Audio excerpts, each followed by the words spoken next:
হরিশ্চন্দ্র ঘাটে সবসময় হয় না, মণিকর্ণিকা ঘাটে সবসময় না।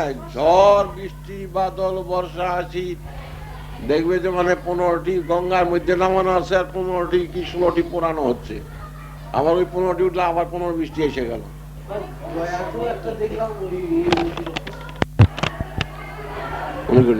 আচ্ছা, দ্বিতীয়ত কথা হচ্ছে এই তোমার আশেপাশে গাজীপুর, জৌনপুর, তারপরে তোমার ফৈজাবাদ, বরবাঙ্কি, ওদিকে রামনগর, ওইদিকে করে তোমার সেই তালাদি পর্যন্ত অত দূর থেকে মরা নিয়ে আসে মণিকর্ণিকা ঘাটে পড়াবার জন্য।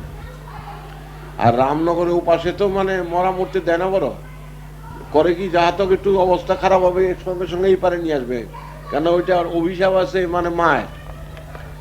এই যে রামনগরের ইয়ে ছিল কি, ব্যাস একটা নূতন কাশি সৃষ্টি করতে চাইছিল যে আমি ওই কাশি না, এইখানে আমি কাশি সৃষ্টি করব। তখন মা ওই একটা বুড়া মেয়ে ছেলের মতো রূপ নিয়ে লাঠি নিয়ে গিয়ে সেখানে হাজির। তখন বললো এখানে কি হচ্ছে, বলে কাশি। কাশি? কাশি তৈরি দুধ, ওই আমি কাশি তৈরি করবো। কাশি তৈরি করবে তুমি? আচ্ছা, তাহলে এইখানে কাশি তৈরি করলে ওই কাশিতে তো মুক্তি প্রাপ্ত হয়, এখানে কি হবে? এখানে কি হবে? এখানে বললে হবে গাধা। মা বললো তথাস্তু।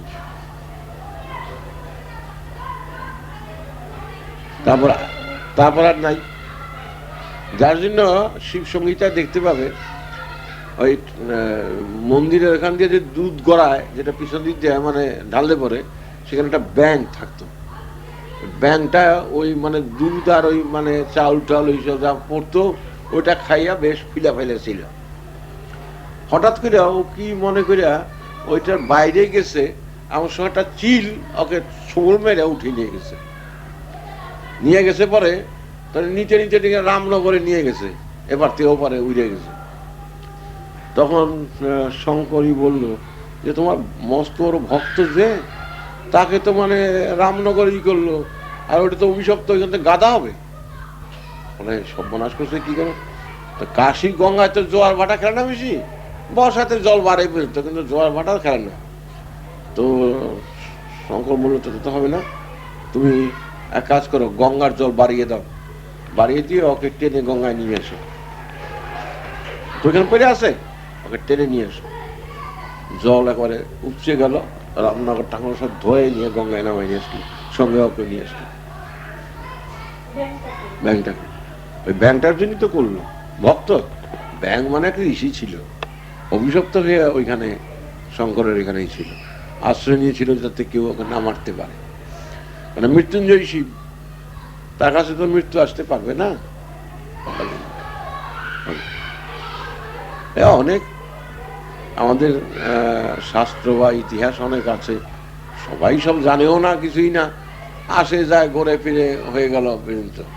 কিন্তু এগুলো অনেক জানবার আছে, অনেক বুঝবার আছে, না অনেক বুঝবার আছে। তা এইরকম ভাবে দৈনিক তোমাদের এই জিনিস বললাম যে দেখো এই যে এসছো তোমরা বেড়াচ্ছই করছো, আবার একটা অবসর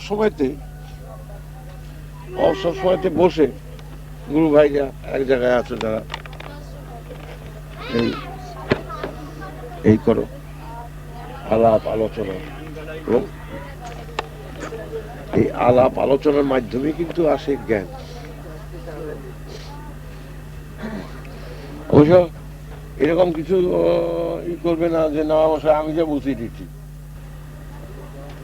যুক্তিতে যেটা ঠিক সেটি ঠিক, অযৌক্তিক কথা বলে আমি ঠিক বলবো না। দেশে যত বড় লোকই হোক, যত বড় জ্ঞানী হোক, আমি সে মাত্র আমার যুক্তির সঙ্গে যদি আমি দেখি যে তার যুক্তি মিল আছে, আমি 100 বার মেনে নেব। আর জোর করে যদি আমাকে কোনো যুক্তি বানাতে চায় তাহলে আমি সেটা মানতে রাজি। আনন্দলোক আশ্রমের পক্ষ থেকে প্রকাশিত হল বাবাজি মহারাজের অমৃতবাণী। যদি তাঁর কথা হৃদয়স্পর্শী হয়ে থাকে তাহলে অনুরোধ রইল বেল আইকনটিতে ক্লিক করে আমাদের চ্যানেলটিতে সাবস্ক্রাইব করার জন্য। আমাদের আন্তরিক প্রচেষ্টা থাকবে যাতে তাঁর কথা ধারাবাহিকভাবে আপনাদের সামনে তুলে ধরা যায়। জয় গুরু, শ্রী গুরু।